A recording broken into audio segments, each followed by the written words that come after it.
কোথায় দুর্বল হবে? সালাদ থেকে তো বিরত রাখতে পারবেই না। হালাল হারাম থেকে শুরু করে আর অন্য অনেক বিষয় আছে যেগুলো আলেম ওলামাদের দিয়ে করানো অনেক কঠিন। তো আলেম ওলামাদের দিয়ে করানো সহজ কোনটা? আরে ওই আলেম না এটা বলেছে, এটা করেছে, শুরু হয়ে গেল, ফাঁদে পা দিয়ে দিল। হুজুরদের জন্য ফাঁদ শয়তান তৈরি করে, হিংসার ফাঁদ তৈরি করে, রিয়ার ফাঁদ তৈরি করে, অহংকারের ফাঁদ। খুব ভয়ঙ্কর। শয়তানের স্ট্র্যাটেজি বুঝা আর এর সাথে চলা খুব ভয়ঙ্কর। ইবনুল কাইয়িম রাহিমাহুল্লাহ তো আরও মজা করে লিখছেন যে শয়তান এত বাটপারের বাটপার, এত চালাকের চালাক, মানুষকে তো খারাপের দিকে উদ্বুদ্ধ করে করে আবার ওই খারাপে ফাঁসিয়ে দেওয়ার ব্যবস্থাও করে। বুঝেন, একজনের মাথায় ঢুকিয়ে দিয়েছে যে একে হত্যা করতে হবে, শয়তানই ঢুকিয়েছে। এখন ওকে হত্যার ঘটনায় ফাঁসাতে কেমনে হবে এইটার প্ল্যানও শয়তান রেডি করে রাখে। এখন খুব প্ল্যান করে হত্যা করতে গেছে, তার মধ্যে ভুল করে ফেলবে, ওই ভুলটা শয়তান করায়। ওই একটা ভুলের কারণে পুলিশ তদন্ত করতে গিয়ে ওকে ধরে ফেলেছে, ধরে ফেলে এখনও জেলখানায় বন্দি আছে, ফাঁসির আসামি। তখন শয়তান দূর থেকে হাসে, কি মজা, তোকে যদি হত্যাও করালাম আবার তোকে গ্রেফতার করারও ব্যবস্থা করলাম, এখন তোর ফাঁসি দেওয়ার ব্যবস্থা করতেছি, থাম। এইভাবে শয়তান খেলে। আপনাকে একটার দিকেও প্রলুব্ধ করবে যে ঠিক আছে এখানে যাও, এটা করো, ওখানে ধরা পড়ারও ব্যবস্থা করবে, তারপরে আপনার মান সম্মান সব কিছু নিয়ে টানাটানি লেগে যাবে, ও দূর থেকে হাসবে। শয়তান মানুষের সবচেয়ে ভয়ঙ্কর শত্রু।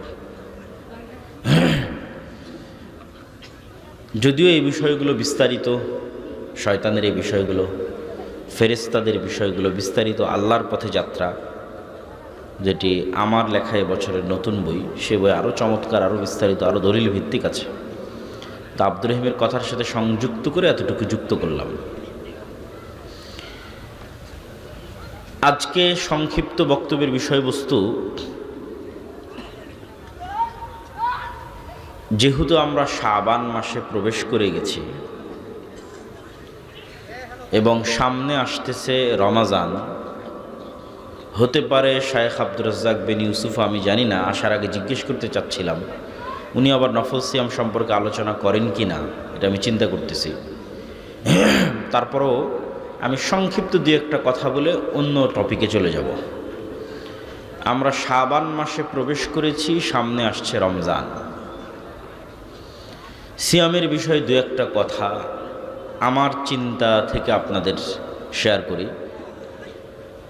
মারিয়াম আলাইহিস সালাতু ওয়াস সালাম যখন নির্জন এলাকা থেকে লোকালয়ে সন্তান নিয়ে প্রবেশ করলেন, তখন তিনি বলছেন, ইন্নী নাযারতু লির রহমানি সাওমা ফালান উকাল্লিমাল ইয়াউমা ইনসিয়া। মানুষজন জিজ্ঞেস করছে, মারিয়াম, এই ছেলে কোথায় থেকে আসলো, তোমার তো বিয়ে হয়নি। তো উনি বলছেন, ইন্নী নাযারতু লির রহমানি সাওমা, আমি আল্লাহর জন্য সিয়াম রেখেছি, ফালান উকাল্লিমাল ইয়াউমা ইনসিয়া, তাই কোনো মানুষের সাথে কথা বলবো না। ফা আশারাত ইলাইহি, মুখ বন্ধ রেখে এখন হাত দিয়ে ইশারা করতেছে বাচ্চার দিকে। একে জিজ্ঞেস করো। আমার প্রশ্নের জায়গা হয়তো বুঝতে পেরেছেন, সিয়াম থাকলে কথা বলা যাবে না কেন? উনি বলছেন, ইন্নী নাযারতু লির রহমানি সাওমা, আমি আল্লাহর জন্য সিয়াম আছি, ফালান উকাল্লিমাল ইয়াউমা ইনসিয়া, এই জন্য কোনো মানুষের সাথে কথা বলবো না। তার মানে সিয়াম থাকা মানে শুধু খাবার থেকে বিরত থাকা না। আমরা যেটাকে রোজা বানিয়ে নিয়েছি, আমরা সিয়াম শব্দের অর্থই বুঝিনি। সিয়াম এক ব্যাপক অর্থবোধক শব্দ। জাকারিয়া আলাইহিস সালাতু ওয়াস সালামও যখন আল্লাহর কাছে সন্তান চাইলেন, হুনালিকা দাআ জাকারিয়া রাব্বাহ, তখন তাকে তা আল্লাহ আলামত দিচ্ছেন যে আয়াতুহা আল্লাহ তুকাল্লিমান নাসা সালাসাতা আইয়াম, তোমার যে সন্তান হবে তার আলামত হচ্ছে তুমি 3 দিন মুখ বন্ধ রাখবা, মানুষের সাথে কথা বলবে না, জিহব্বার সিয়াম। সিয়াম প্রকৃত অর্থে তিনটা স্তরে বিভক্ত। প্রথম স্তর, যেই স্তর ভঙ্গ করলে সিয়ামই কবুল হবে না, বাতিল হয়ে যাবে, সেই স্তর হচ্ছে পেটের সিয়াম আর লজ্জা স্থানের সিয়াম। পেট থাকবে ক্ষুধার্ত এবং লজ্জা স্থান ব্যবহৃত হবে না। এই লিমিটেশন ক্রস করলে সিয়াম ভেঙে যাবে। কিন্তু এর পরের স্তর, যেটা প্রকৃত সিয়াম, যেটা আসল সিয়াম, সেটা হচ্ছে চোখকেও সিয়াম রাখতে হবে, জিহ্বাকেও সিয়াম রাখতে হবে, কানকেও সিয়াম রাখতে হবে, হাত পাকেও সিয়াম রাখতে হবে, অন্তরকেও সিয়াম রাখতে হবে। সিয়াম ব্যাপক অর্থবোধক। মারিয়াম আলাইহিস সালাতু ওয়াস সালাম আছেন মুখের সিয়াম, জিহ্বার সিয়াম।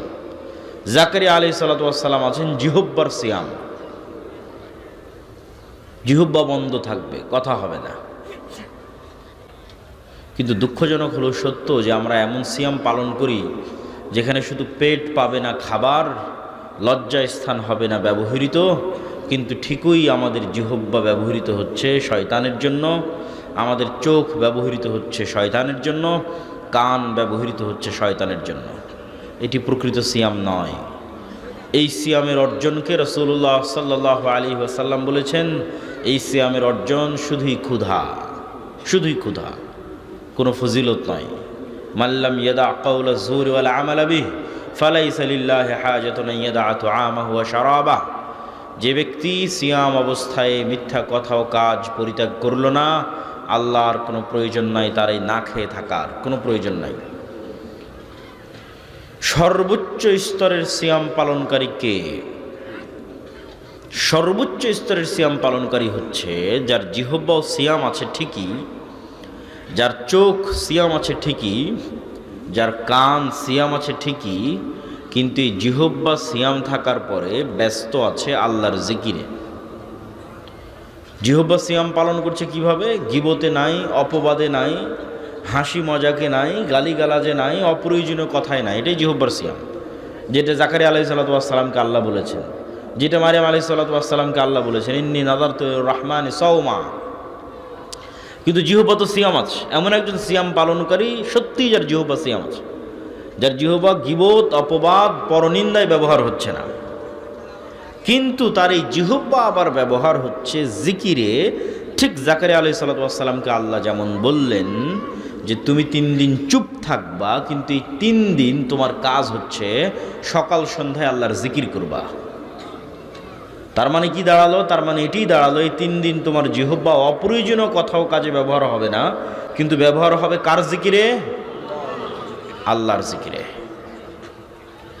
চোখ সিয়াম আছে, অশ্লীল দৃশ্য দেখা থেকে বিরত আছে, টিভি দেখা থেকে বিরত আছে, মোবাইল ফোনে অশ্লীল দৃশ্য দেখা থেকে বিরত আছে। এটা তো ঠিক আছে, একটা স্তরের সিয়াম, কিন্তু এই সিয়াম পালনকারীকে সর্বোচ্চ স্তরে নিয়ে যাবে যদি এই চোখ ব্যস্ত থাকে আল্লাহর কোরআন তেলাওয়াতে। এভাবে শরীরের প্রত্যেকটি অঙ্গ প্রত্যঙ্গ যখন বিরত থাকবে গুনাহ থেকে, ব্যস্ত থাকবে আল্লাহর আনুগত্যে, তখনই তৈরি হবে সিয়ামের প্রকৃত আনন্দ। আল্লাহ সুবহানাহু তাআলা সকলেই জানেন। আমি জাস্ট কিছু নুক্তা, পয়েন্ট যুক্ত করার জন্য 2-5 মিনিট এই বিষয়ে কথা বলছি। জানেন তো সবাই, আল্লাহ সুবহানাহু তাআলার নিকটে সিয়াম পালনকারীর মুখের গন্ধ পৃথিবীর সর্বশ্রেষ্ঠ যে গন্ধ তৈরি হয় হরিণের নাভি থেকে, মৃগ নাভি থেকে, তার চেয়ে শ্রেষ্ঠ গন্ধ হিসেবে বিবেচিত হয় একজন সিয়াম পালনকারীর মুখের গন্ধ। এবং আপনাকে একটা বিষয় মনে রাখতে হবে, প্রতিটা আমলের প্রতিবিম্ব, প্রতিকৃতি, পাল্টা রিয়াকশান কিয়ামতের মাঠে দেখা যাবে। ভালো মন্দ সব আমলের। যে হয়তো আল্লাহর রাস্তায় করেছে যুদ্ধ, দিয়েছে জীবন, দেখা যাবে সে কিয়ামতের মাঠে উঠছে, তখন তার শরীর থেকে ঝরছে রক্ত, বের হচ্ছে মিষ্টি গন্ধ। এইটা তার আমলের প্রতিকৃতি, প্রতিবিম্ব সে কিয়ামতের মাঠে দেখবে। কেউ যদি পড়ে থাকে সূরা বাকারা, সূরা আলে ইমরান, তাহলে বাকারা এবং আলে ইমরান কিয়ামতের মাঠে আগমন করবে ছায়া হিসেবে। কেউ যদি দেয়নি তার সম্পদের জাকাত, গরু ছাগলের জাকাত, সম্পদ হবে সাপ, গরু ছাগল হবে শিংওয়ালা। কেউ বলেছে মিথ্যা, গাদ্দারি করেছে, তার পিছনে বসানো থাকবে একটি পতাকা, যেখানে লেখা থাকবে গাদ্দার। প্রত্যেকটা আমলের একটা পাল্টা প্রতিক্রিয়া মানুষ দেখতে পাবে কিয়ামতের মাঠে। তো সিয়াম পালনকারীর মুখ থেকে সুগন্ধি বের হবে। কিন্তু প্রশ্ন হচ্ছে, ইবনুল কাইয়িম রাহিমাহুল্লাহ লিখছেন, এই সুগন্ধি তখনই বের হবে এবং সিয়াম পালনকারীর মুখের যে গন্ধ, এটি আল্লাহর নিকটে তখনই সুগন্ধি হিসেবে বিবেচিত হবে যখন এই মুখ কোনো গন্ধযুক্ত কাজে ব্যবহার হয়নি। আমি বলেছি প্রত্যেকটা কাজের পাল্টা প্রতিক্রিয়া গায়েবে তৈরি হয়, ইনস্ট্যান্ট তৈরি হয়। গায়েবের পর্দা যেদিন উন্মোচিত হয়ে যাবে সেই দিন আপনি দেখতে পাবেন, কিন্তু এখনই তৈরি হচ্ছে। আপনি মুখ দিয়ে যখন মিথ্যা বলেছেন তখন এই মুখে দুর্গন্ধ তৈরি হয়েছে। এই দুর্গন্ধ গায়েবে তৈরি হয়েছে, যা ফেরেশতা বুঝতে পারে। এই জন্য ফেরেশতা নাই, পালিয়ে গেছে। মিথ্যার দুর্গন্ধে ফেরেশতা পালিয়ে যায়। এই দুর্গন্ধের পর্দা উন্মোচিত হয়ে যাবে। আপনি মিথ্যা বলাই যে আপনার মুখে এখন দুর্গন্ধ বের হচ্ছে, এটা তো আপনি এখন দেখতে পাচ্ছেন না, এটা গায়েবে হচ্ছে। ফেরেশতা দেখে পালিয়ে গেছে। এটা যেদিন গায়েবের পর্দা উন্মোচন হয়ে যাবে, কিয়ামতের মাঠ আসবে, তখন দেখবেন দুর্গন্ধ। তাহলে আল্লাহ সুবহানাহু ওয়া তাআলার নিকটে তখনই এই মুখ সুগন্ধিযুক্ত বলে বিবেচিত হবে যখন এই মুখ দুর্গন্ধে ব্যবহার হয়নি। গীবত দুর্গন্ধ, মিথ্যা দুর্গন্ধ, গালিগালাজ দুর্গন্ধ, নিকৃষ্ট পায়খানা পেশাবের চেয়ে দুর্গন্ধ। এগুলো দুর্গন্ধ ফেরেশতারা সহ্য করতে পারে না। আছে সিয়াম, ওইটা লজ্জাস্থান আর পেটের সিয়াম পর্যন্ত সীমাবদ্ধ। ওই সিয়ামের কোনো কাজ নাই। ওই সিয়াম পালনকারীর মুখে কোনো সুগন্ধি তৈরি হবে না। যে সিয়াম পালনকারী নাম কাওয়াস্তে খাবার থেকে বিরত আছে, কিন্তু লিপ্ত আছে সকল দুর্গন্ধযুক্ত কাজে। তাই বুঝার চেষ্টা করুন সিয়াম প্রকৃত অর্থে কি, সিয়াম মানে কি, আমরা সিয়ামকে বুঝি কি।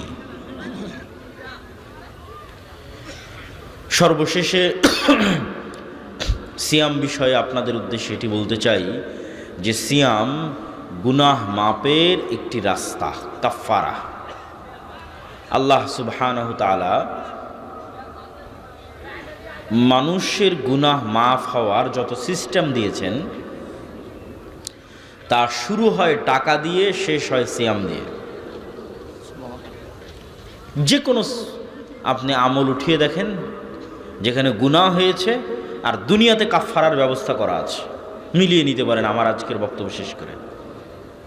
কসম ভঙ্গের কাফফারা, জেহারের কাফফারা, তারপরে হচ্ছে হজ বা উমরায় গিয়ে কোনো ভুল হলো সেটার কাফফারা, যত রকমের কাফফারা আছে। দিনের বেলা স্ত্রীর সাথে সাংসারিক জীবনে গেছে তার কাফফারা। এই যে গুনাহ, এই গুনাহ মাফের রাস্তা শুরু হয় টাকা দিয়ে। হজ উমরায় গিয়ে কোনো ভুল ত্রুটি হয়েছে, কোনো কিছু ছুটে গেছে, দম দাও, খাসি দুম্বা কুরবানি করো, টাকা লাগবে। টাকা নাই, সিয়াম পালন করো। প্রত্যেকটা জায়গায় টাকা নাই, সিয়াম পালন করো। দিনের বেলায় স্ত্রীর কাছে গেছে রমজান মাসে, কবিরা গুনাহ, গোলাম আজাদ করো, গোলাম আজাদ করতে টাকা লাগবে। ওই পরিমাণ টাকা নাই, 60 জন মিসকিনকে খাওয়াও, মিসকিনকে খাওয়াতে টাকা লাগবে। এই পরিমাণও টাকা নাই, তো সিয়াম পালন করো। যে কোনো কাফফারায় যাবেন, প্রত্যেকটা কাফফারা শুরু হবে টাকা দিয়ে, শেষ হবে কি দিয়ে? একটু জোরে বলেন তো, শেষ হবে কি দিয়ে? সিয়াম দিয়ে। তাহলে আল্লাহর নিজামে, আল্লাহর সিস্টেমে সিয়াম গুনাহ মাপের একটা ওয়ে, একটা পদ্ধতি, একটা মাধ্যম। এই জন্য সিয়ামের এত গুরুত্ব, এই জন্য সিয়ামের এত ফজিলত। যে কোনো গুনাহ মাফ হয়ে যেতে পারে সিয়াম দিয়ে।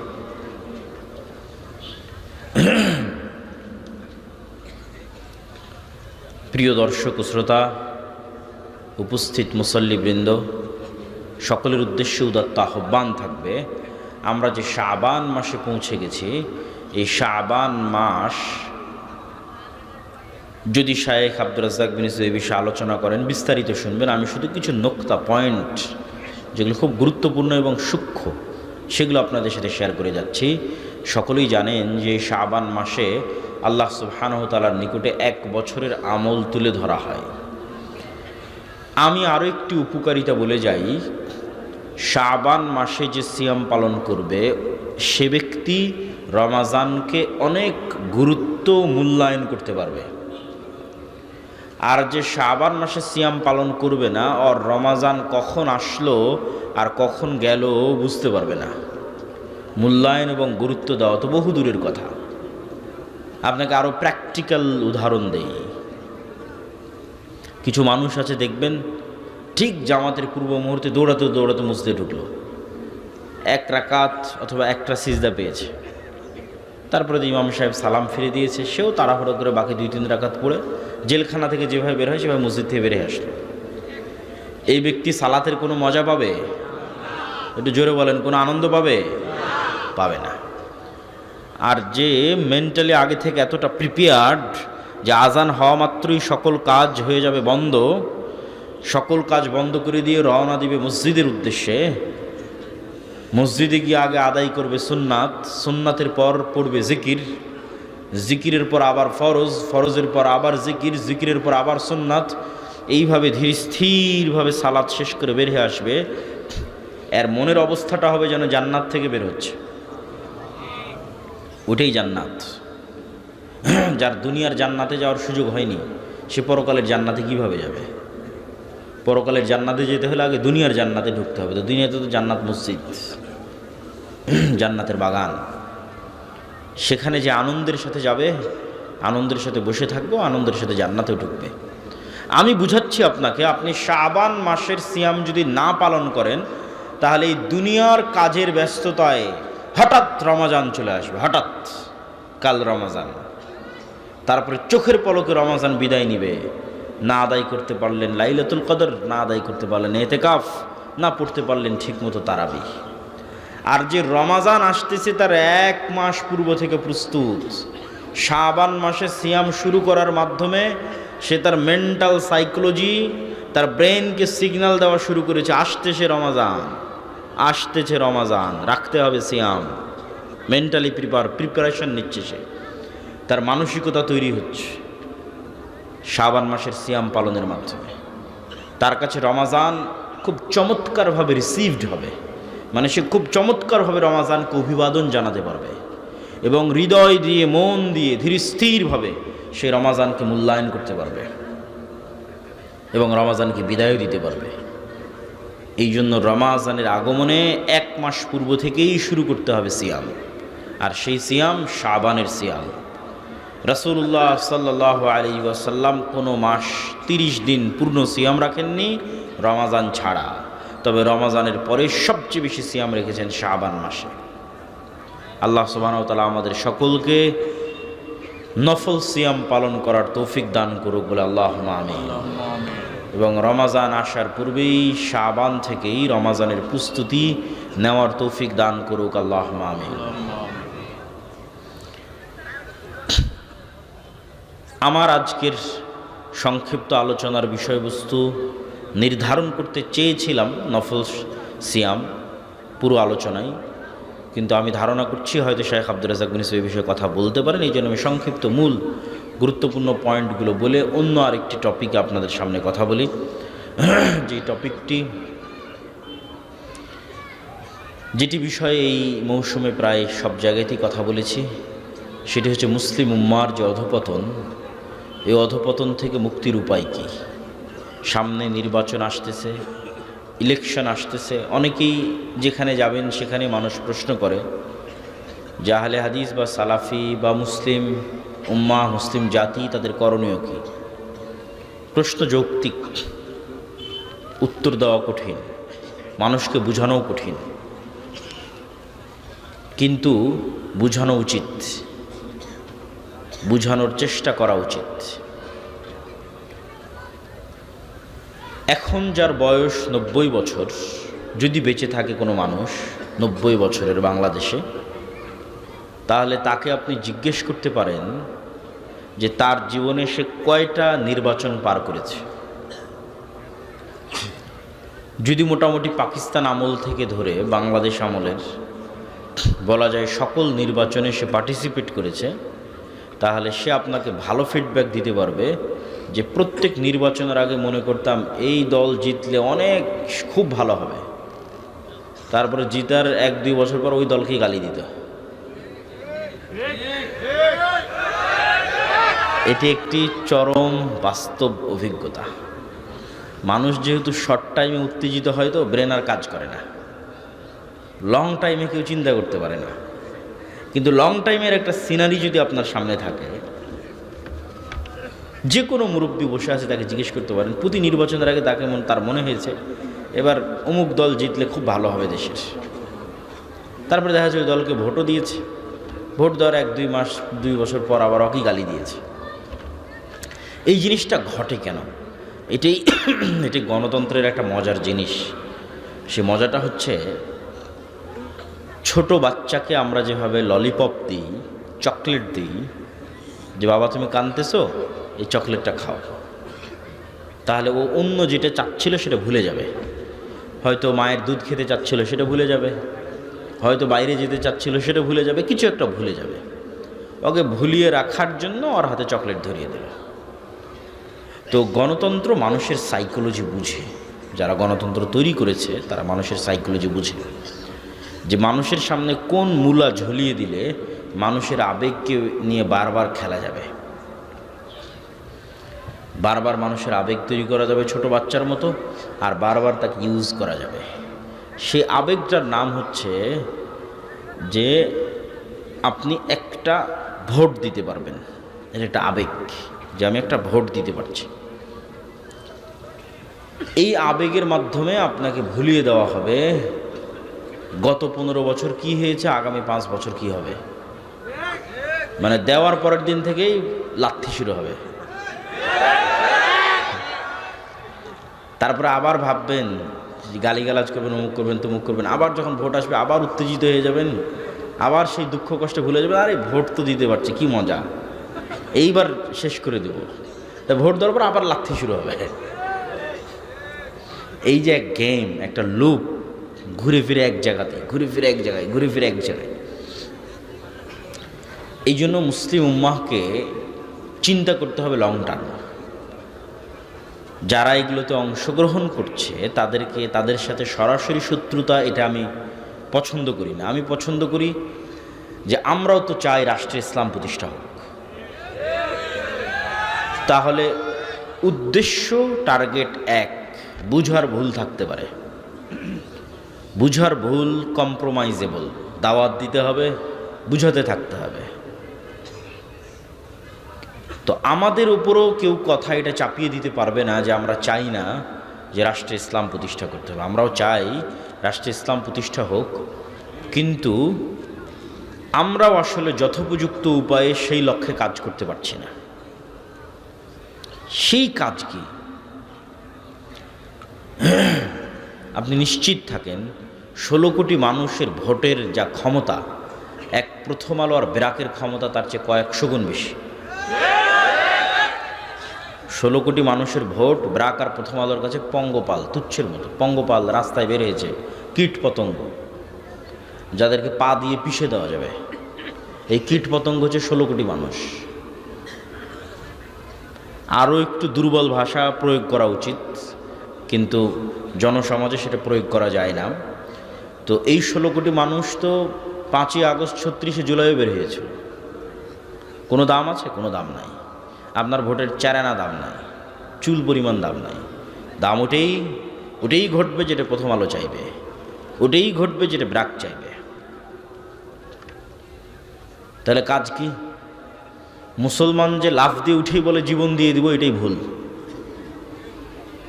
যে ভাই ঘোষণা দেন জীবন দিয়ে দেব। ওসমান হাদিও তার বহু বক্তব্যে বলেছিল যে জীবন দেওয়া লাগবে না, তোমরা জ্ঞান অর্জন করে একটা কাজ করো, কাজের কাজ করো।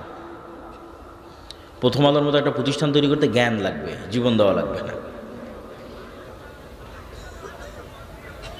সেই জ্ঞানই আর কেউ অর্জন করতে চায় না, সেই শিক্ষায় আর কেউ গ্রহণ করতে চায় না। মানে দীর্ঘমেয়াদে কেউ প্ল্যানই করতে চায় না। সবার এখনই দরকার, ইনস্ট্যান্ট দরকার, ইমিডিয়েট দরকার। কিন্তু কেউ জানে না, কেউ বুঝতে চায় না যে এখন ইনস্ট্যান্ট ইমিডিয়েট যেটা পাবেন ওটি যে 2 বছর পর লাথি দিয়ে বের করে দেবে। যে এটাই তো নিয়ম, এটাই তো গণতন্ত্র। আপনার তো দরকার, আমাদের তো দরকার পার্মানেন্ট। পার্মানেন্টের জন্য সর্বপ্রথম দরকার শক্তিশালী প্রতিষ্ঠান, পার্মানেন্ট ক্ষমতার জন্য দরকার সর্বপ্রথম powerful institute, powerful media, powerful অর্থনৈতিক প্রতিষ্ঠান, এবং এইগুলো জ্ঞান অর্জন ছাড়া সম্ভব নয়। এই জন্য আল্লাহ সুবহানাহু ওয়া তাআলা আদম আলাইহিস সালাতু ওয়াস সালামকে প্রাধান্য দিয়েছেন ফেরেশতা এবং জিনের উপর জ্ঞানের কারণে, তলুতকে প্রাধান্য দিয়েছেন জ্ঞানের কারণে, নেতৃত্ব দিয়েছেন জ্ঞানের কারণে, দাউদ সুলাইমানকে নেতৃত্ব দিয়েছেন হিকমাহ, জ্ঞানের কারণে। জ্ঞান শক্তি, জ্ঞান ক্ষমতা। আজকে সারা পৃথিবীর জ্ঞান কুক্ষিগত করে রেখেছে পাশ্চাত্য, জ্ঞান কুক্ষিগত করে রেখেছে আমেরিকা, ইউরোপ, জ্ঞানকে কুক্ষিগত করে রেখেছে। জ্ঞান যেটা আলটিমেটলি আপনি গবেষণা করলে এখানেই গিয়ে পৌঁছবেন, যে এখানে সবচেয়ে বড় বিষয় হচ্ছে জ্ঞান। আমেরিকার কাছে যেটা সর্বোচ্চ পর্যায়ের প্রযুক্তি আছে, ওই প্রযুক্তি শুধু ইসরায়েলকে দেয়, শুধু শুধু ইসরায়েলকে। সৌদি আরব, কুয়েত, কাতার, বাহরাইন, দুবাই, এদের সাথে যত সম্পর্ক থাকুক, এদেরকে যে প্রযুক্তি দিবে সেটার চাইতে 500 বছর এগিয়ে প্রযুক্তি আছে আমেরিকার কাছে। তারপর এদেরকে যেটা দিবে সেটাও টাকার বিনিময়ে বিক্রি করবে, আসল প্রযুক্তি শিখাবে না।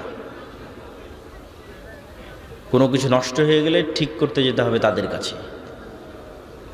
এটা জ্ঞানের যুদ্ধ। এই জন্য দেখবেন যে ইরানের বড় বড় বিজ্ঞানীদের বাছাই করে করে হত্যা করা হচ্ছে, হামাসের বড় বড় যারা জ্ঞানী নেতা আছে তাদের বাছাই করে হত্যা করা হচ্ছে। উসমান হাদিকেও এই একই কারণে হত্যা করা হয়েছে। কেননা ওর মতো এত জ্ঞান নিয়ে এত উপস্থিত তর্ক বিতর্ক করার মতো কোনো ছাত্র নেতা ছিল না, নাই, এখনো নাই। এই জন্য জ্ঞানকে এবং সৎ সাহসকে বিশ্ব ভয় পায়। জ্ঞান এবং তার সাথে সৎ সাহস।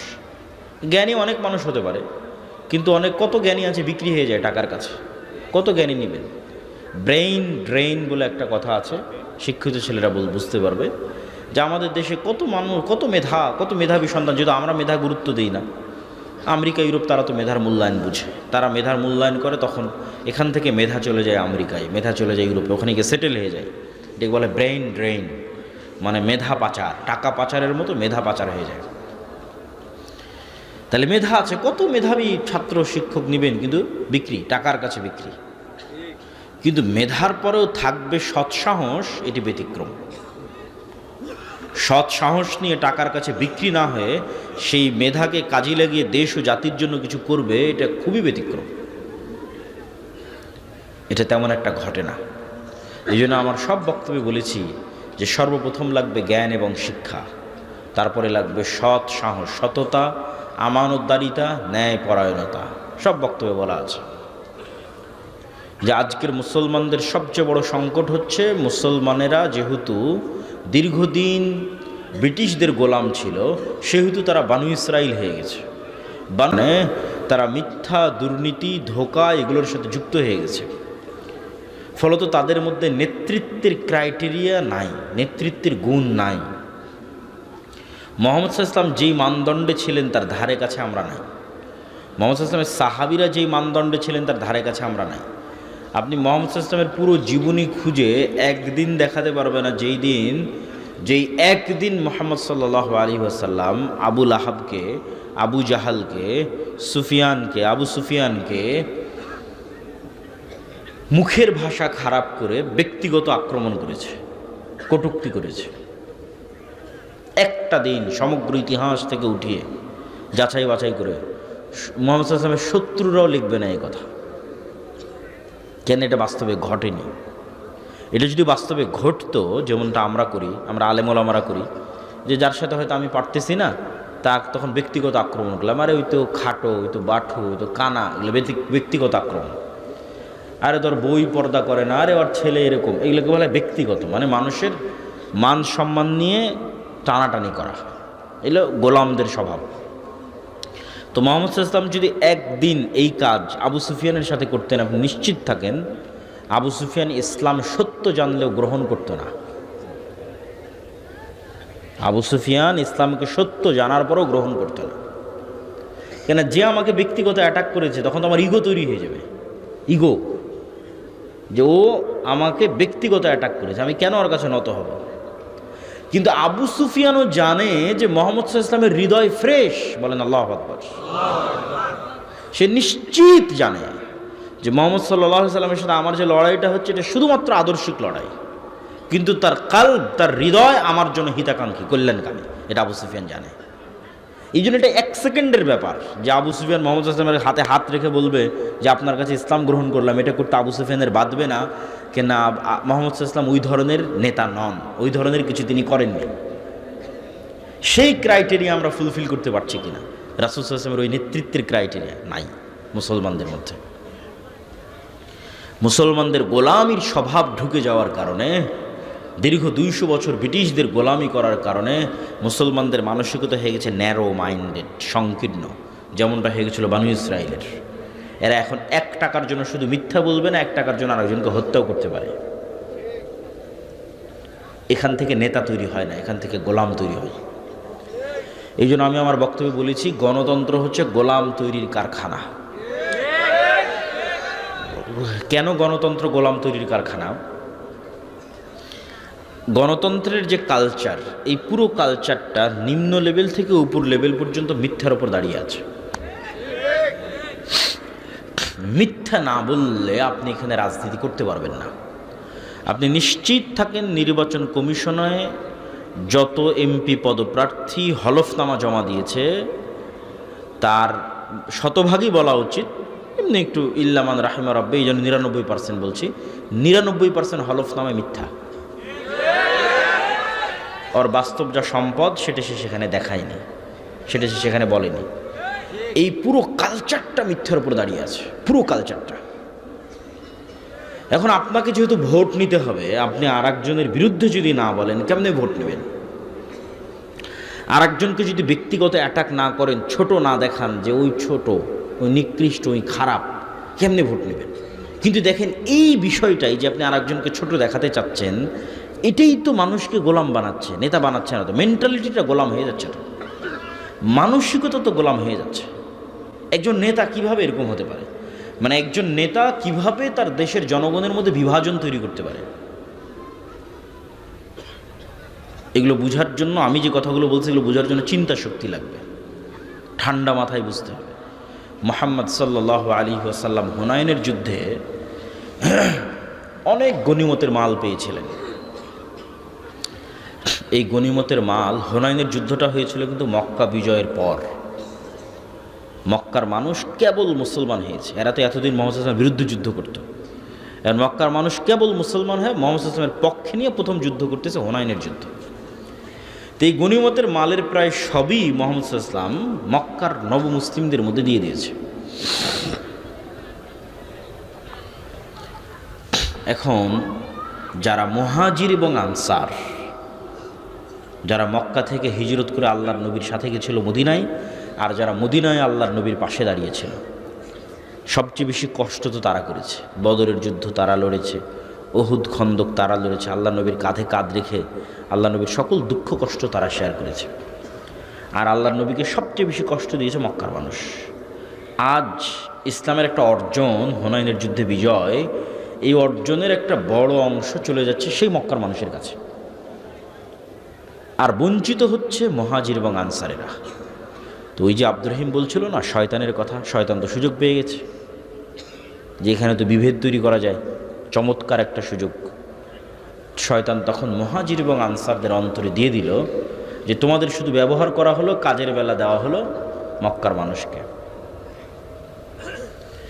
তো এই জায়গায় চাইলে রাসূলুল্লাহ সাল্লাল্লাহু আলাইহি ওয়াসাল্লামও বিভেদ তৈরি করতে পারতেন, কেননা বিভেদ শয়তান চায়।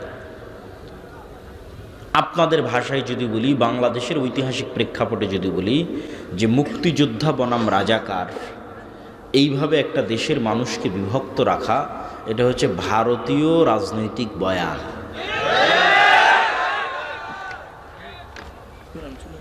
এই যে ভারতীয় রাজনৈতিক বয়ান,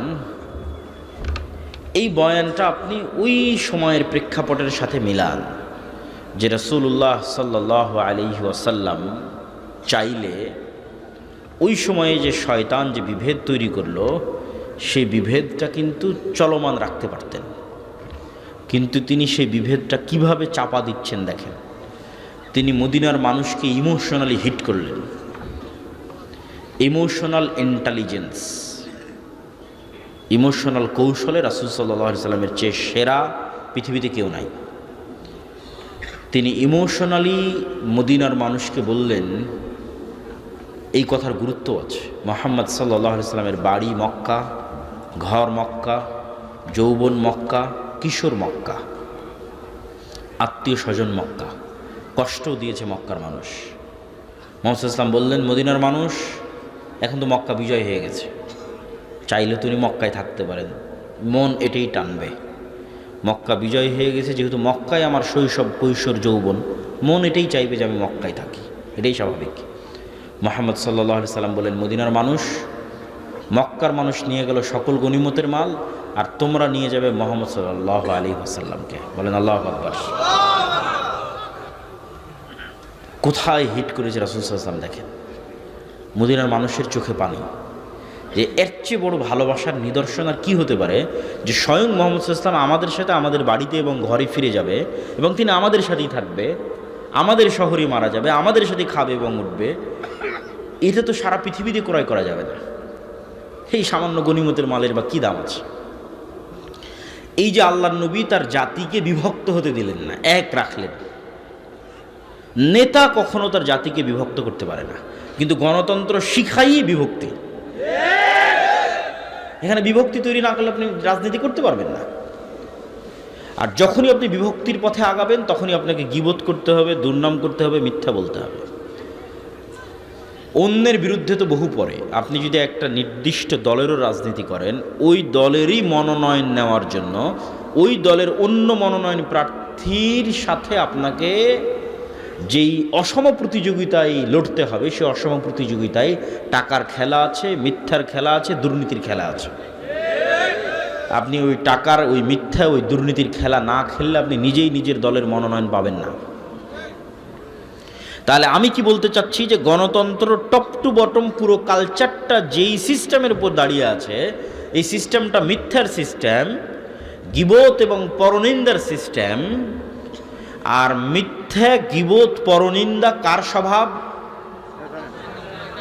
হ্যাঁ, শয়তানের তো অবশ্যই, কিন্তু আমি যেই টপিকে আছি, গোলামের স্বভাব। কার স্বভাব? আর একটু জোরে বলেন, কার স্বভাব? গোলামের স্বভাব। তাহলে এই কালচারের মধ্যে দিয়ে যত এমপি সংসদ ভবনে যাচ্ছে, এরা স্বাধীন না গোলাম? গোলাম। এরা নেতা না গোলাম? গোলাম। এই জিনিসটা যেই দিন আপনি বুঝে যাবেন, সেই দিন আমার মেসেজ আপনাদের কাছে ক্লিয়ার হয়ে যাবে যে আমরা প্রকৃত নেতা তৈরি করতে চাচ্ছি। আমরা চাচ্ছি যে মুসলমানদের মধ্যে প্রকৃত নেতা তৈরি হোক। এই গণতন্ত্র তো গোলাম তৈরি করতেছে। যে আজকে টাকা দিয়ে মনোনয়ন কিনেছে, সে কাল এমপি হওয়ার পর, মন্ত্রী হওয়ার পর, এমনকি প্রাইম মিনিস্টার হওয়ার পর টাকার কাছে বিক্রি হয়ে যাবে।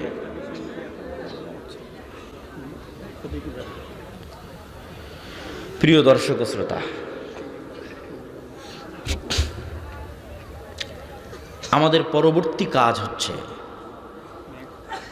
ঈমান বিল গায়বে ইয়াকিন এবং পূর্ণাঙ্গ তাওহীদ। পূর্ণাঙ্গ তাওহীদ এবং ঈমান বিল গায়বে ইয়াকিন ছাড়া উম্মতে মুহাম্মাদির মুক্তি নাই। ঈমান বিল গায়ব কি জিনিস, পূর্ণাঙ্গ তাওহীদ কি জিনিস, এটা আপনাকে বুঝতে হবে। ঈমান বিল গায়ব হচ্ছে, আজকে এই মজলিসে ফেরেশতারা উপস্থিত আছে, এটাকে আপনি দেখতে পাচ্ছেন? আমাকে দেখতে পাচ্ছেন?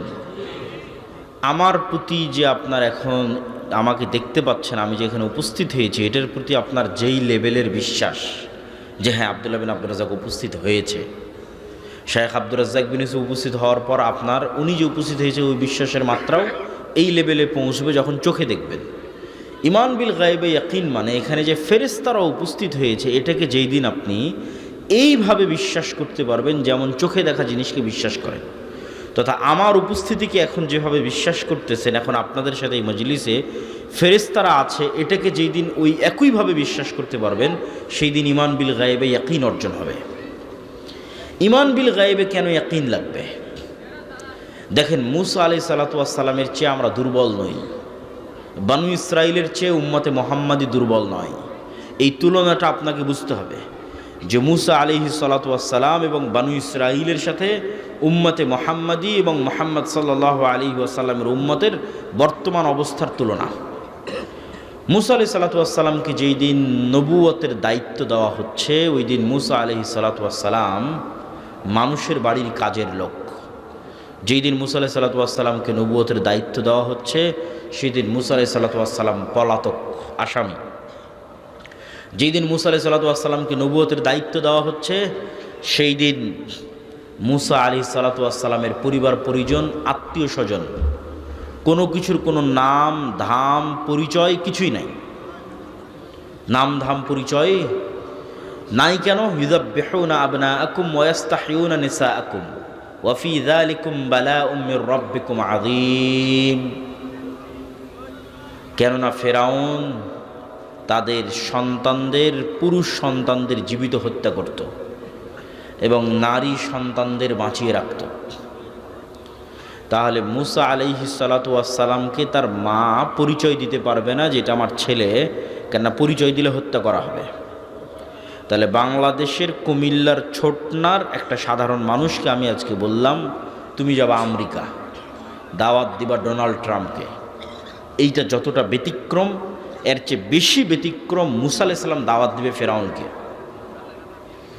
শক্তির তুলনায়, ক্ষমতার তুলনায় আজকের কুমিল্লা ছোটনার মানুষ, কুমিল্লা দেবিদ্বারের মানুষ, কুমিল্লা জেলার মানুষ আমেরিকার প্রেসিডেন্ট ডোনাল্ড ট্রাম্পের তুলনায় যা দুর্বল, মুসা আলাইহিস সালাতু ওয়াস সালাম ফেরাউনের কাছে তার চেয়ে বেশি দুর্বল। আপনি শুধু মিলান যে আপনাকে যখন আমি বলছি যে আপনি যাবেন আমেরিকায় এবং দাওয়াত দিবেন তার প্রেসিডেন্টকে, এমত অবস্থায় যে আপনি আমেরিকার আদালতে মৃত্যুদণ্ডপ্রাপ্ত আসামি, আপনি আমেরিকা থেকে পলাতক, এবং পলাতক অবস্থায় খুব আলিশান আছেন না, মানুষের বাড়িতে কাজ করে খাচ্ছেন। আপনার কোনো পাড়া প্রতিবেশী আত্মীয় স্বজন আছে? না, নাই। পাড়া প্রতিবেশী আত্মীয় স্বজন নাই। তাহলে এবার বুঝবেন কেন মুসা আলাইহিস সালাম বেশি দুর্বল। আপনার তো সবই আছে। এমত অবস্থায় মুসা আলাইহিস সালামের পক্ষে কখনোই সম্ভব নয় যে তিনি ফেরাউনের মুখোমুখি হবেন, একটা শর্ত ছাড়া। সেটা হচ্ছে মুসা আলাইহিস সালাম যদি গায়েব দেখতে পান এবং গায়েব জানেন এবং গায়েবে ইয়াকিন তৈরি হয়, তবে সম্ভব। মুসা আলাইহিস সালামকে গায়েব দেখাতে হবে, মুসা আলাইহিস সালামের অন্তরে গায়েবের উপর ইয়াকিন তৈরি করতে হবে। মহান আল্লাহ সেই পথই বেছে নিয়েছেন। মুসা আলাইহিস সালাতু ওয়াস সালামকে বলা হলো, তোমার হাতের লাঠি ছেড়ে দাও।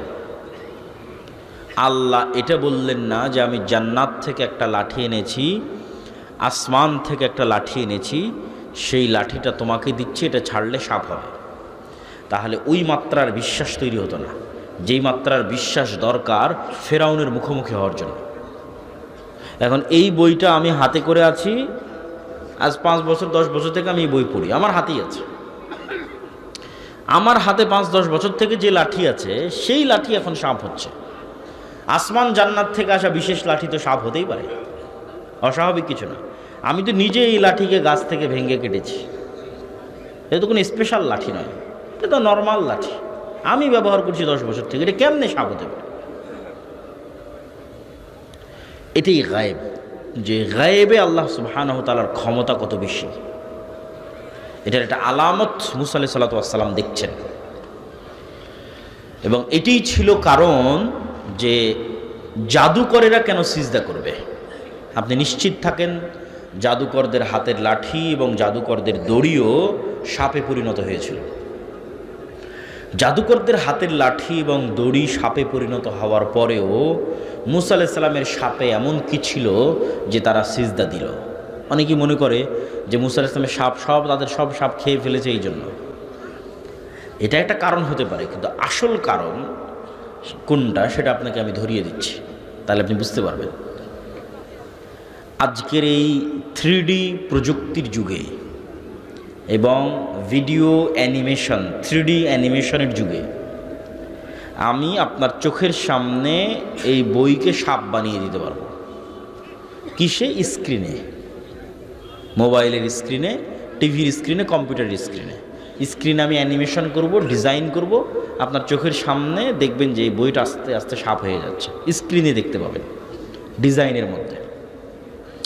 এই বইটা এখন সাপ হয়ে গেল, ঠিক আছে, স্ক্রিনে দেখতে পাচ্ছি সাপ হয়ে যাচ্ছে।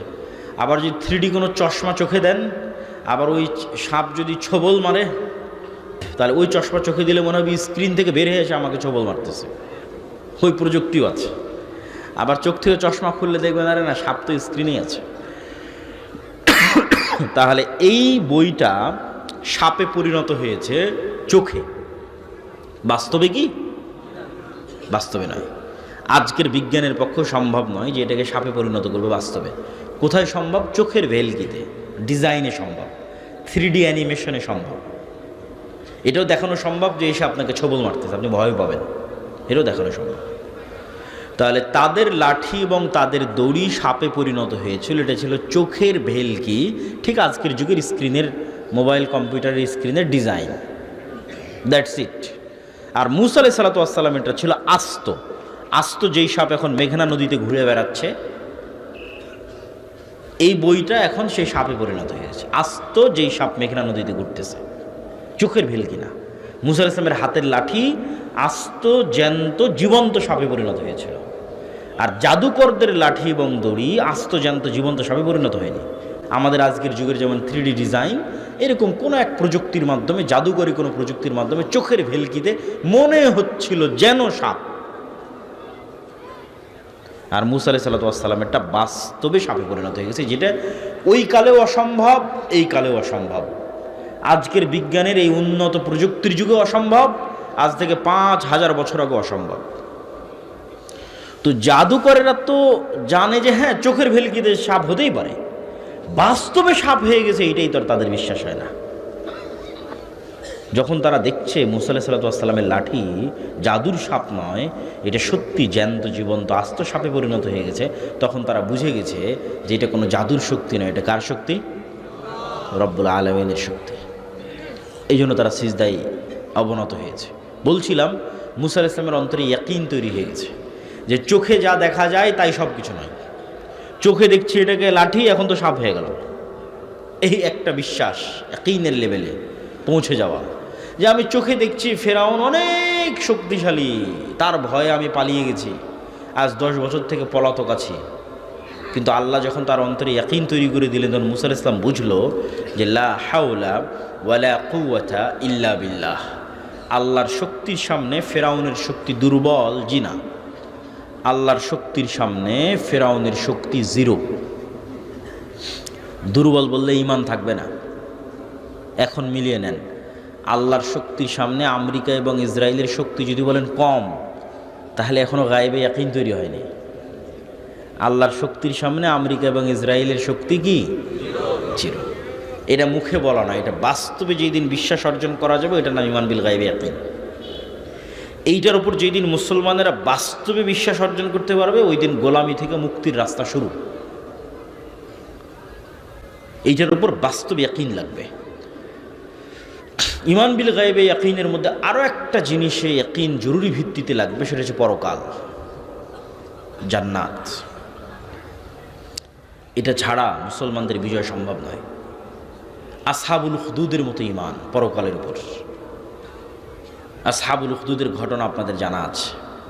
ওয়ামা নাকামু মিনহুম ইল্লা আন ইউমিনু বিল্লাহিল আজিজিল হামিদ। যে আল্লাহ সুবহানাহু তাআলা বলছেন যে আসহাবুল উখদুদকে আগুনে জ্বালিয়ে দেওয়া হচ্ছে শুধু এই কারণে যে আসহাবুল উখদুদ আল্লাহ সুবহানাহু তাআলার উপর ঈমান রাখত। তো ওরা আগুনে ঝাঁপ দিচ্ছে কেন? ওরা আগুনের মধ্যে জান্নাত দেখতে পাচ্ছিল। বাড়িতে ফিরে যাচ্ছে না কেন? বাড়িতে জাহান্নামের আগুন দেখতে পাচ্ছিল। এটা এমনি দেখতে পাওয়া না, বাস্তব দেখতে পাওয়া। বাস্তব যে আমার সামনে জ্বলন্ত আগুন আছে, এটা তো জান্নাত। ওরা জান্নাতে ঢুকে গেছে। আসহাবুল উখদুদের লোকেরা আগুনে ঢোকেনি, কিসে ঢুকেছে বলেন তো? জান্নাতে ঢুকেছে। আর ওদের বাড়ি ঘরে ফিরে যায়নি কেন? ওদের বাড়ি ঘরে কি আছে? জাহান্নাম। মুসলমান যেই দিন এইভাবে জান্নাতকে দেখতে পারবে, এইভাবে পরকালকে দেখতে পারবে, সেই দিন মুসলমানদের বিজয় শুরু হবে। 4টে পয়েন্ট বলা হয়ে গেল, আর 2টো পয়েন্ট বলে বক্তব্য শেষ করব। পয়েন্ট নাম্বার 1 বলেছি জ্ঞান, পয়েন্ট নাম্বার 2 বলেছি সত্যবাদীদের ন্যায়পরায়ণতা, পয়েন্ট নাম্বার 3 বলেছি ঈমান বিল গায়বি ইয়াকিন, পয়েন্ট নাম্বার 4 পূর্ণাঙ্গ তাওহীদ এবং আল্লাহর সাহায্য। নবী মুহাম্মদ সাল্লাল্লাহু আলাইহি ওয়াসাল্লাম বিজয়ের জন্য আল্লাহর সাহায্যের মুখাপেক্ষী ছিলেন। মুসা, দাউদ, সুলাইমান সকল নবী বিজয়ের জন্য আল্লাহর সাহায্যের মুখাপেক্ষী ছিলেন। আল্লাহর সাহায্য ছাড়া মুসলমানদের বিজয় অতীতে কোনোদিন হয়নি, ভবিষ্যতে কোনোদিন হবে না, ফুল স্টপ। এই জন্য আমাকে এবং আপনাকে আগে নিশ্চিত করতে হবে যে আমি আল্লাহর সাহায্য কি পাচ্ছি, আল্লাহর সাহায্য কি আসতেছে, এটা নিশ্চিত করতে হবে। নিশ্চিত করবেন কি দিয়ে? এটা একটা খুব জরুরি বিষয়। আল্লাহর সাহায্য ছাড়া মুসলমানদের বিজয় হবে না, সম্ভব নয়। নবীদের হয়নি, আপনাদেরও হবে না, আমাদেরও হবে না। আল্লাহর সাহায্য নিশ্চিত করতে হবে। মুহাম্মদ সাল্লাল্লাহু আলাইহি ওয়াসাল্লাম বদরের যুদ্ধের আগের রাতে লম্বা সালাত আদায় করছেন। সেই লম্বা সালাত দেখে আবু বকর রাদিয়াল্লাহু তাআলা আনহু পর্যন্ত ক্লান্ত। কাফাকা মুনাশাদাতাকা রাব্বাক, হে আল্লাহর নবী, যথেষ্ট হয়েছে। আর কত দোয়া করবেন, আর কত সালাত আদায় করবেন? আপনি তো আল্লাহর নবী, আল্লাহ তো আপনাকে বিজয় দিবেই, আর কত? কিন্তু মুহাম্মদ সাল্লাল্লাহু আলাইহি ওয়াসাল্লাম আবু বকর রাদিয়াল্লাহু তাআলা আনহুর চেয়েও বেশি ভালো জানতেন, বেশি ভালো বুঝতেন যে আগামীকাল বদরের যুদ্ধে আমি মুহাম্মদ বিজয় অর্জন করতে পারবো না যতক্ষণ না মহান আল্লাহর সাহায্য আমি না পাচ্ছি। আর মহান আল্লাহর সাহায্য ততক্ষণ পর্যন্ত আমি পাবো না যতক্ষণ না আমি রাতের সালাতে না দাঁড়াচ্ছি। তাহলে নবী মুহাম্মদ সাল্লাল্লাহু আলাইহি ওয়াসাল্লাম রাতে সালাত আদায় না করে আল্লাহর সাহায্যের বিষয়ে নিশ্চিত হতে পারছেন না। আর সেই নবীরই উম্মত গুনাহগার, পাপিষ্ঠ আমরা 5 ওয়াক্ত সালাত, রাতের সালাত বহুদূরের কথা, 5 ওয়াক্ত সালাত আদায় না করি শুধু মিছিল আর তাকবীর দিয়ে ইসলামকে বিজয় করে দেব। আমার কথা কি বোঝা যায়? মুসলমান যদি মনে করে তাদের মুক্তির দরকার, শুরু হবে সালাত দিয়ে। 5 ওয়াক্ত সালাতে নাই যে তাকে আল্লাহ চিনে না, সে কে? তাকে আল্লাহ জানে না, সে কে? সে কিসের তাকবীর দেয়, কিসের মিছিল করে, কিসের কথা বলে যে আমি জীবন দেব, কিসের? 5 ওয়াক্ত সালাতে আছে যে তাকে আল্লাহ চিনে যে হ্যাঁ সে মুসলমান, সে আমার সাহায্য চায়, সে ইসলামকে বিজয়ী করতে চায়। তাকে আল্লাহ সুবহানাহু ওয়া তাআলা চিনে, তাকে আল্লাহ গণার মধ্যে ধরবে, কাউন্ট করবে। 5 ওয়াক্ত সালাতের পরে লাগবে রাতের সালাত। সালাতে আসমান থেকে গায়েবী মদদ নেমে আসে। আজকের আধুনিক যুগে যে ইন্টারনেটের মাধ্যমে আপনারা পরস্পরে যোগাযোগ করছেন, অনলাইন লাইভ ক্লাসে একত্রিত হচ্ছেন, যে ইন্টারনেট দিয়ে 1000 কিলোমিটার দূরের America, London, Europe, Saudi, Kuwait, Qatar, বাহরাইনে বসেও আপনার সাথে লাইভ কথা বলতে পারছে, তার চেয়েও শক্তিশালী লক্ষ কোটি গুণে, হাজারো গুণে শক্তিশালী প্রযুক্তি সালাত, যেটা দুনিয়ায় থাকা মানুষকে 7 আসমানে আরশের উপর যে রব্বুল আলামিন আছে তার সাথে লাইভ কানেক্টেড করে দেয়, সরাসরি মুখোমুখি।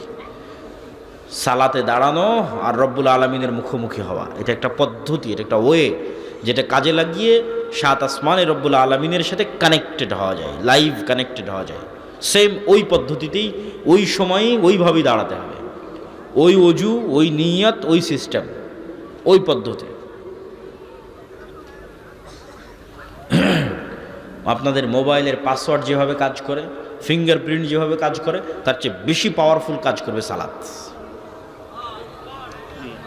যে আপনি চাপ দিলেন ওপেন হয়ে গেল, ওর চেয়ে বেশি পাওয়ারফুল। দাঁড়াবেন, সাথে সাথে রব্বুল আলামিন আপনার সাথে কানেক্টেড হয়ে গেল। এই জন্য নবী এবং রাসূলগণ যে কোনো বিপদে পড়ে আগে কি করতেন? সালাতে দাঁড়াতেন। কেন? এটা যোগাযোগের মাধ্যম, যোগাযোগের ওয়ে আল্লাহ সুবহানাহু ওয়া তাআলার সাথে। জিবরাইলের মাধ্যমে শিখানো আছে নবীদেরকে। লাউহে মাহফুজে ওই সিস্টেমই, ওইভাবেই লাউহে মাহফুজে সালাত অন্তর্ভুক্ত আছে। লাউহে মাহফুজে সালাত ওইভাবেই রাখা আছে। আপনি যখন দাঁড়ান তখন এটা লাউহে মাহফুজের সাথে মিলে যায়। এই চিত্র, এই দৃশ্য লাউহে মাহফুজের সাথে মিলে যায়। লাউহে মাহফুজের সালাত এভাবেই রাখা আছে। এভাবে দাঁড়াবে, সূরা ফাতিহা পড়বে, রুকু করবে, সুবহান রাব্বিল আযীম বলবে, সিজদায় যাবে, সুবহান রাব্বিল আলা বলবে। লাউহে মাহফুজ এইভাবেই আছে। দাঁড়ানো মাত্র মিলে গেছে, কানেকশন তৈরি হয়ে গেছে রব্বুল আলামিনের সাথে। যে কোনো বিপদে, যে কোনো সমস্যায় 5 ওয়াক্ত সালাত মুসলমানের বিজয়ের জন্য পূর্ব শর্ত, আল্লাহর সাহায্য পাওয়ার জন্য পূর্ব শর্ত। রাতের সালাত বিজয়ী হওয়ার পূর্ব শর্ত, আল্লাহর সাহায্য পাওয়ার পূর্ব শর্ত। তাই যুবক সমাজ এসে জিজ্ঞেস করে, বলেন কি করতে হবে? জীবন দিতে চাই, সালাত আদায় করতে হবে। 5 ওয়াক্ত সালাত জামাতে মসজিদে গিয়ে আদায় করতে হবে।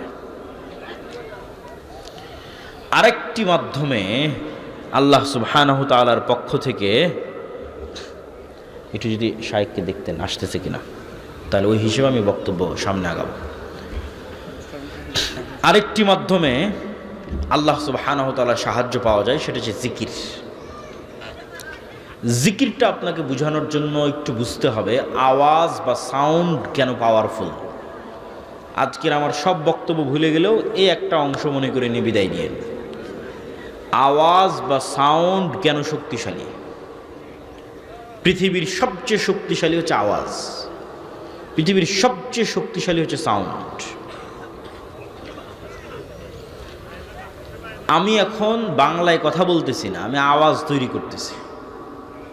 প্রমাণ, এখানে নিয়ে এসে একজন চাইনিজকে বসিয়ে দিয়ে ওকে বলি তুমি বক্তব্য দাও। আপনারা কিছু বুঝবেন না, খালি আওয়াজ শুনবেন, আওয়াজ শুনবেন। এখন সামনে একজন জাপানিজকে বসিয়ে দিয়ে বলে আমি বক্তব্য দিচ্ছি, বাবা তুমি শুনো। ও কি শুনতেছে? আওয়াজ শুনতেছে। তাহলে আলটিমেটলি আমি একটা আওয়াজ তৈরি করতেছি।